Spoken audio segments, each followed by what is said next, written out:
Hello friends, कैसे हैं आप लोग। आज हम लोग बात करने वाले हैं थर्मोडायनेमिक्स के अंदर सिलेबस के कंटेंट को लेके। फ्रेंड्स, एक्चुअली होता क्या है, हम लोग जो भी सब्जेक्ट्स पढ़ते हैं उसके बारे में एक बार सिलेबस का ओवरव्यू लेना जरूरी है कि हम लोग कौन से एग्जाम्स की तैयारी कर रहे हैं और हमारा कितना कंटेंट उसके अंदर कवर हो रहा है। समटाइम्स ऐसा भी होता है कि जो एग्जाम्स होते हैं उसके जो सिलेबस होते हैं वो सिलेबस से कभी कभी चीज़ें बाहर की भी पूछ दी जाती है।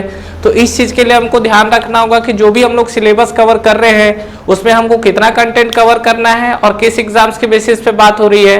तो एक बार हम लोग फ्रेंड्स सिलेबस देख लेते हैं, जो कि स्टार्टिंग का जो सबसे मेन पोर्शन बोल सकते हैं। तो यहाँ पर देखिए आपका सिलेबस के अंदर सबसे पहला हम लोग थर्मोडायनेमिक्स के अंदर अगर बात करें तो इसमें हम लोग सबसे पहला जो चैप्टर कवर करेंगे उसमें हम लोग कवर करेंगे बेसिक कंसेप्ट्स।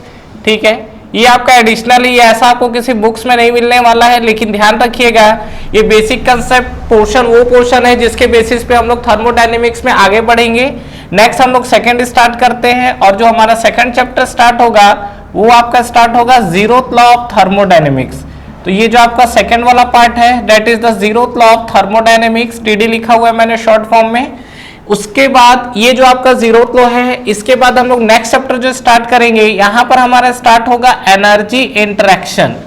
एनर्जी इंटरेक्शन ये पूरे अगर आप देखेंगे तो थर्मोडायनेमिक्स का मेन पार्ट है जो कि फर्स्ट लॉ से पहले के पार्ट है एनर्जी इंटरेक्शन। और इस एनर्जी इंटरेक्शन में हम लोग क्या पढ़ने वाले हैं, इसमें हम लोग पढ़ने वाले हीट एंड वर्क का कंसेप्ट। तो ध्यान रखिएगा कि जो ये एनर्जी इंटरेक्शन मैंने लिखा हुआ है इसमें हम लोग वर्क तो पूरा का पूरा कंप्लीट करने वाले हैं, लेकिन अगर मैं हीट के बारे में बात करूं तो करीब करीब जो आपका हीट है वो आपका 20 से 25% एनर्जी इंटरेक्शन के अंदर स्टार्ट होगा, कंप्लीट होगा। और उसके बाद अगर मैं बात करूं तो नेक्स्ट हमारा जो स्टार्ट होगा फर्स्ट लॉ ऑफ थर्मोडायनेमिक्स। ये हीट का एक्सटेंशन पार्ट आ जाता है जहां से हमारा स्टार्ट होता है क्या, first law of thermodynamics. First law of thermodynamics में अगर बात करेंगे तो हीट के अलावा कुछ चीजें डिफाइन की गई थी लॉ में, लेकिन उस लॉ में कुछ कमी रह गई थी। मतलब आप बोल सकते हैं कि किसी भी चीज को प्रॉपरली डिफाइन करने के लिए जो भी क्राइटेरिया रहता है ये आपका इनकम्प्लीट था। तो इस फर्स्ट लॉ पे इस कमी को अवॉइड करने के लिए हमारा नेक्स्ट जो निकल कर आया हुआ है ये आपका निकल कर आया क्या, सेकेंड लॉ ऑफ थर्मोडायनेमिक्स। तो जो आपका सेकंड लॉ ऑफ थर्मोडायनेमिक्स वाला पार्ट है उसमें हमको क्या देखना है, ये जो आपके सेकंड लॉ है, फर्स्ट लॉ की कमी को अवॉइड कौन किया था, सेकंड लॉ।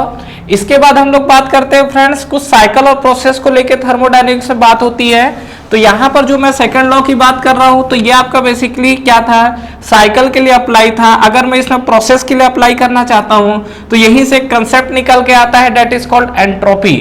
और अगर मैं एंट्रोपी की बात करूं तो ये आपका जो एंट्रोपी है किसी किसी बुक्स में आपको अलग से चैप्टर्स दिखेंगे और किसी किसी बुक्स में आपको क्या होगा इस सेकंड लॉ के साथ इंक्लूडिंग दिया रहता है। तो हम लोग भी जो एंट्रोपी को कवर करने वाले हैं वो सेकंड लॉ के अंदर ही करेंगे।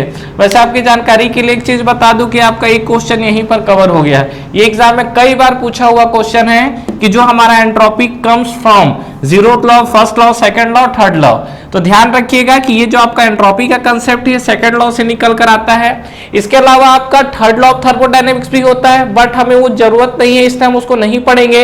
लेकिन फिर भी मैं आपको एक उसका बेसिक्स बता दूंगा जो आपके थर्ड लॉ क्या होते हैं। ठीक है, नेक्स्ट हम लोग बात करते हैं। नेक्स्ट हमारा जो चैप्टर है वो आपका है प्रॉपर्टीज ऑफ प्योर सब्सटेंस। ये हमारा नेक्स्ट चैप्टर है प्रॉपर्टीज ऑफ प्योर सब्सटेंस। तो ध्यान रखिएगा फ्रेंड्स ये जो प्रॉपर्टी ऑफ प्योर सब्सटेंस है ये बहुत ही इंपॉर्टेंट चैप्टर है, ना केवल थर्मोडायनेमिक्स पॉइंट ऑफ व्यू से बल्कि हमारा जो पावर प्लांट आईसी और आपका आरआईसी जो कि थर्मोडायनेमिक्स के एप्लीकेशन पार्ट है उस एप्लीकेशन पार्ट में आपका प्रॉपर्टीज ऑफ प्योर सब्सटेंस का बहुत ज्यादा यूज होने वाला है।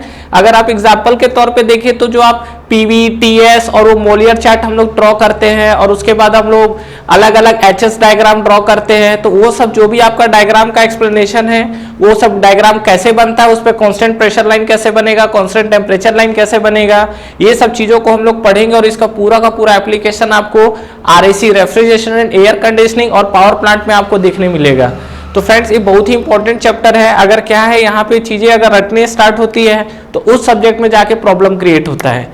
ठीक है फ्रेंड्स, आगे हम लोग बात करते हैं जो हमारे पास नेक्स्ट चैप्टर है ये आपका 6th था। 7th हम लोग बात करते हैं, इसमें हमारा जो चैप्टर स्टार्ट होगा ये आपका स्टार्ट होने वाला है क्या, availability and irreversibility, availability and irreversibility, ध्यान रखिएगा इस चीज को।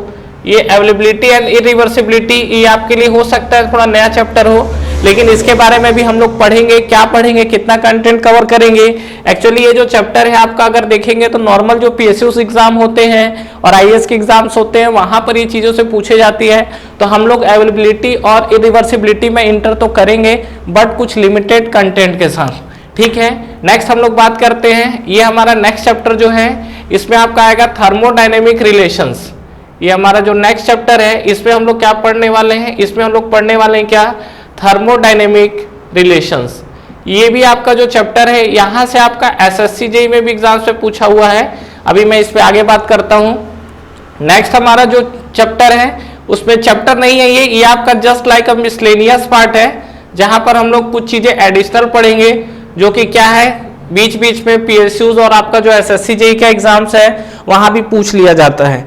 तो फ्रेंड्स अगर मैं आपसे एक बात करूं कि अगर मान लीजिए सपोज मैं SSC JEE point of view से बात करता हूं कि एसएससी जेईई में हमारा कौन कौन सा सिलेबस कैसा कवर हुआ है, तो अगर आप एसएससी जेईई में बात करेंगे तो देखिए अकॉर्डिंग टू जो सिलेबस है वो आपका मैंने लेफ्ट साइड वाला पोर्शन ये जो मैंने लिखा हुआ है ये आपका पूरा का पूरा एसएससी जेईई का सिलेबस है। ध्यान रखिएगा ये जो हमारा सिलेबस है ये आपका एसएससी जेईई का सिलेबस है जो मैंने लेफ्ट साइड लिखा हुआ है। अच्छा अगर मैं यहां पे बात करूं जो मैंने राइट साइड लिखा हुआ है तो ये जो राइट साइड वाला जो पार्ट है ये आपके एसएससी जेईई के सिलेबस में तो नहीं दिया हुआ है, लेकिन यहां से आपको एग्जाम्स में क्वेश्चंस पूछा हुआ है। ध्यान रखिएगा ये आपका थर्मोडायनेमिक रिलेशंस एग्जाम्स में क्वेश्चन पूछे हुए हैं, मिसलेनियस पार्ट से भी आपको एग्जाम्स में क्वेश्चंस पूछे हुए हैं। तो फ्रेंड्स इस चीज को ध्यान रखिएगा कि ये जो आपका कंटेंट है ये जो मैं बता रहा हूं यहाँ पर यहाँ से क्वेश्चंस पूछे जाते हैं। दूसरा चीज हमें क्या है कि हम जो भी चीजें जो भी सब्जेक्ट्स पढ़ रहे हैं उस सब्जेक्ट्स को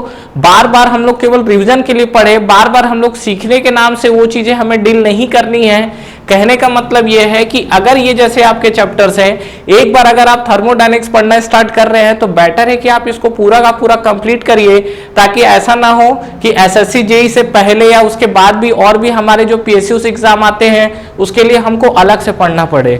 आपको जो भी कंटेंट पढ़ना है, जो भी चीजें कवर अप करनी हो, कैसे करना है आप स्टार्ट करिए और स्टार्ट करने के बाद पूरा का पूरा थर्मोडायनेमिक्स आप वहां पे कंप्लीट करिए। क्योंकि फ्रेंड्स अभी हम लोग एसएससी जेईई एग्जाम्स दे रहे हैं और एसएससी जेईई के अलावा भी और जो बाकी बीच में एग्जाम्स होते हैं जैसे सेल हो गया, एनटीपीसी हो गया, डीएमआरसी हो गया, इसरो हो गया, बार्क हो गया, तो ये सब जो आपके एग्जाम्स होते हैं वो सब एग्जाम्स में भी हम लोग जब मूव करेंगे तो इस चीज को ध्यान रखिएगा कि हम लोग को इतना पार्ट कवर करना है फ्रेंड्स। तो इस चीज को ध्यान रखिएगा, ये बहुत ही इंपॉर्टेंट पार्ट है कि यहाँ पर हम लोग जिस तरीके से मूव कर रहे हैं मिसलेनियस पार्ट तक, ठीक है, 1 बाय 1 चैप्टर से डील करेंगे। थर्मोडायनेमिक रिलेशंस के अंदर जैसा मैं बताऊं आपको तो इसमें जैसे हमारा जो रिलेशन होता है हेल्महोल्ट्ज फंक्शन, गिब्स फंक्शन, ठीक है, ये सब हमको पढ़ना है। और मिसलेनियस पार्ट पे हम लोग कुछ कुछ रिलेशंस पढ़ेंगे। रिलेशंस के अलावा अगर आप देखोगे तो रियल गैस इक्वेशन, जैसे हम लोग क्या थर्मोडायनेमिक्स के अंदर आइडियल गैस इक्वेशन बहुत देखते हैं, तो हम लोग क्या है जैसे रियल गैस इक्वेशन देखना है वो सब चीजें इसमें कवर अप होगी। और फ्रेंड्स एग्जाम्स में क्वेश्चंस पूछे जाते हैं, इवन एसएससी जेईई के एग्जाम्स में भी यहाँ से क्वेश्चंस पूछे जा रहे हैं। तो ध्यान रखिएगा कि हम लोग क्या है एक छोर से स्टार्ट करते हैं और धीरे धीरे हम लोग क्या है नेक्स्ट जो भी आपके लास्ट चैप्टर है वहां तक हम लोग कंटिन्यूअसली बढ़ते चले जाएंगे, ठीक है। तो इस चीज को ध्यान रखिएगा। और अभी हम लोग जो नेक्स्ट वीडियो में स्टार्ट करने वाले हैं वो हम लोग फर्स्ट चैप्टर से स्टार्ट करेंगे बेसिक कंसेप्ट को लेके। तो देखते हैं हम लोग कि बेसिक कंसेप्ट में हम लोग को क्या क्या करना है और कितनी चीजें उसमें कवर अप करनी है। फ्रेंड्स हमारा ऑनलाइन टेस्ट सीरीज स्टार्ट हो चुका है एसएससी जेईई के लिए, जिसको आप बिल्कुल ज्वाइन कर सकते हैं। इस टेस्ट सीरीज में फ्रेंड्स आपको कितने क्वेश्चंस करेक्ट हो रहे हैं, इनकरेक्ट हो रहे हैं, ओवरऑल आपकी टाइम कंज्यूमिंग कितनी हो रही है, कितने आपके मार्क्स निगेटिव हो रहे हैं, ओवरऑल आपका जो टेस्ट परफॉर्मेंस है, टेस्ट की रैंकिंग क्या है, ये सारी की सारी जो चीजें एनालिसिस है वो आपको एक ही प्लेटफॉर्म पे मिलेगा। तो बिल्कुल फ्रेंड्स आपको ये टेस्ट सीरीज ज्वाइन करना चाहिए। बिल्कुल अफोर्डेबल प्राइस पे ये टेस्ट सीरीज अवेलेबल है, जो कि आपको नीचे डिस्क्रिप्शन में और फर्स्ट कमेंट बॉक्स में मिलेंगे। इसके अलावा इस पे फ्रेंड्स अगर आप 10% का एडिशनल ऑफ चाहते हैं तो आप मेरा प्रोमो कोड यूज कर सकते हैं। जो मेरा प्रोमो कोड है वो आपको नीचे डिस्क्रिप्शन पे मिलेगा। तो जब भी आप टेस्ट सीरीज को बाई करें ये प्रोमो कोड को अप्लाई करें, इस पे आपको 10% के एडिशनल ऑफ मिलेंगे। तो ठीक है फ्रेंड्स, अगर आप इस वीडियो से रिलेटेड कंटिन्यू और भी अपडेट्स चाहते हैं तो आप हमारा टेलीग्राम चैनल को ज्वाइन कर सकते हैं। टेलीग्राम चैनल के लिंक भी आपको नीचे डिस्क्रिप्शन पे मिल जाएंगे।